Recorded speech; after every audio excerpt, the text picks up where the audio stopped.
Just because Royal Court isn't out doesn't mean that we can't develop some strategies for it. You can't stop us now.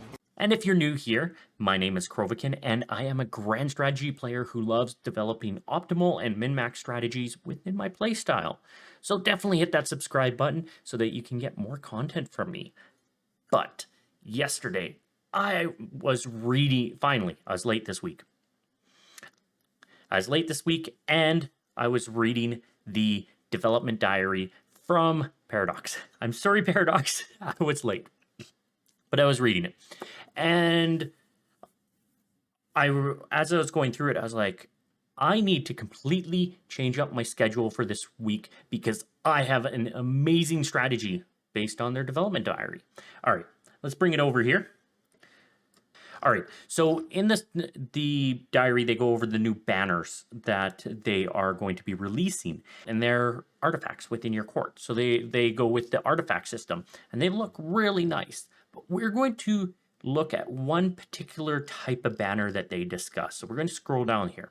So it says each dynasty will generally only have one banner in the world at any given time, unlike houses and realm banners. Two other banners that you can also have, there was down here another one related, or two more related to war banners and banner relics. We're not going to be covering any of those today because the strategy is specifically around dynasty banners.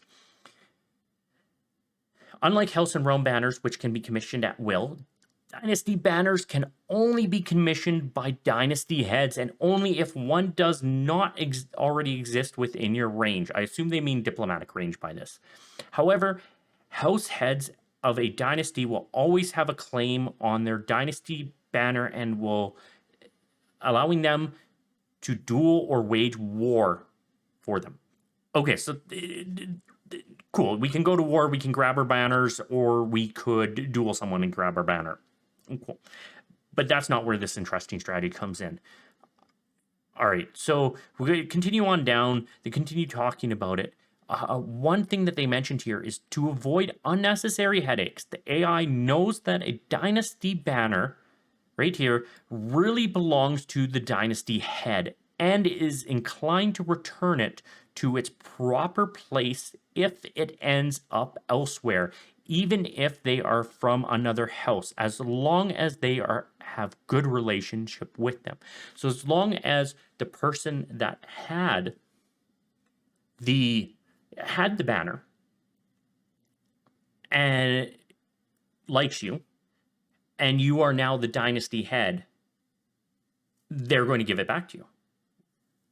Well, that's good news, right? All you have to do is make sure that you become a household head. What this doesn't say is that if you aren't the dynasty head, you are more inclined to give it back, right? It doesn't force you to give it back, right? I assume that there will be some sort of decision to give it back, but you don't have to. And as we look at the banner up here, they're pretty decent, right? They're not OP. This looks like to be a lower tier. There's only 700 troops for this house, so I assume this is quite low renown, low splendor. Let's see if I don't think it says anywhere here what splendor they are. Yeah, it doesn't. So this is a low. I assume that this is a low splendor banner that we have here, and it gives a little bit of prestige per month, a little bit of renown, powerful vassal opinion, which is always nice, and some court grandeur, which is awesome. What I don't know in here is if these four are only if you're the dynasty head, and if you're not the dynasty head, it just gives you court grandeur. And of course, court grandeur is going to be very important as Royal Court comes out. So just that +4 is going to be nice. But what can we do with this? How can we use this to steal from the AI the banner? Can I steal that? Absolutely. Right? Even if this section does not work and it's just court grandeur, this is an extra +4 court grandeur. Great news. Well, we just need to find a strategy to temporarily become the dynasty head. Well, I don't know about you, but I'm constantly annoyed by the AI doing a couple things that causes them to become temporarily the household head. So let's jump into Crusader Kings 3 here. All right. So we're in my favorite playthrough of all times. You guys have seen it in the background many times. And let's take a look at the the dynasty and house UI here. So the household, currently the household head, and we're currently also the dynasty head. And the it says right here, to become the dynasty head, another house head. So you either have to be the house, either the primary house, so House Puffin in this case, or a cadet house, the head of the cadet house. So as long as you fulfill those two requirements, must acquire significantly greater military strength than your current dynasty head of 29,376. Now, this is quite powerful, right?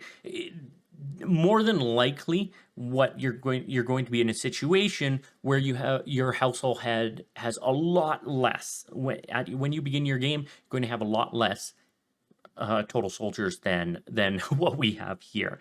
Probably somewhere in the 2,900, 5,000, somewhere in there, right? Is there a way for us to temporarily become household head? There is.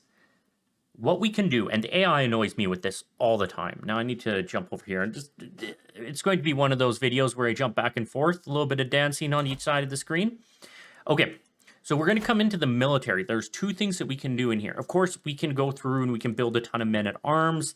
If we could do that, if we could afford to support that, then this strategy wouldn't be necessary. We would be the dynasty head.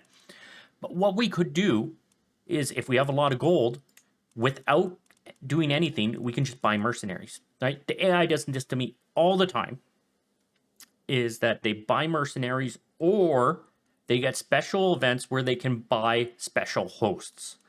So if we look down here, the special soldiers, I have one. Some of the Vikings especially have multiple of these down there, and they're pretty powerful, right? So these count towards your total soldiers, and so do the mercenaries. So as long as their contract's up, so you can buy yourself into the dynasty head, and then the AI. I assume that there's going to be some sort of cooldown on this. Will send the banner to you, so it'll probably take you a couple months or maybe a month, a few months. We'll have to see once Royal Court comes out. It's getting there. We've waited a long time. We're almost there. It's almost here. But we can steal the dynasty head by just buying ourselves some mercenaries. But what if you can't afford to buy yourself some mercenaries? Now, what you can do is you can declare war on a evil religion. Then once you do that, once you declare war on the evil religion, you can hire a holy order for piety. Or if you are the patron of a holy order, you can hire them for free. Now, so what you need to do at that point is you just need to find yourself a country that's evil. Now, of course, if you're Christian, just like my forefathers on my mother's side, very long time ago, I like picking on Africa. Especially when you're in Italy, it's just easy to jump over here.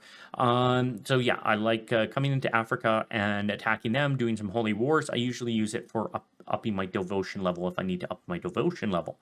But what you can do is just find a small county in there and declare war. Now, wherever you are, there's always lots of counties around with evil religions to you. And then once you declare war, you hire your holy order.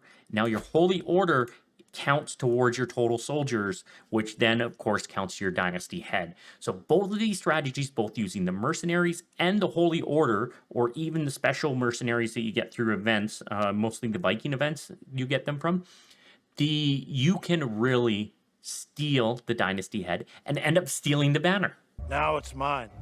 So this is going to be a lot of fun. I cannot wait to try it out once we get Royal Court. Let me jump into the center here. I think it's going to be an amazing strategy to give a try and have some fun with, and steal right at the beginning of the game. Steal the dynasty banner, throw it up in your court, right? Now, one drawback to the strategy that we're going to have to deal with is they are going to have a Casabelle on us to take back that banner. So we'll want to keep an eye, or so we'll want to not have too much of a difference between us and the Dynasty Head, because otherwise the Dynasty Head can just come in and beat us up. But it's definitely a strategy that if you're just below them and you want you want that extra court grandeur, and depending on the wording on how those fulfilling the requirements, maybe get that extra prestige, it would be an amazing strategy. Just grab that right at the beginning of the game and set yourself up. And of course, if you like this video, just like we try to optimize our strategies, let's optimize that like button and see how high we can get it. Please stop saying don't forget to like. And of course, if you're all the way here and you haven't hit that subscribe button, let's hit that subscribe button. I have more content coming out like this weekly, and I am looking to get into some playthroughs and some other strategy games that may or may not have been on my desktop at the beginning of this video. But with that, I will say you have yourself a good night, good day, or good morning, wherever you are.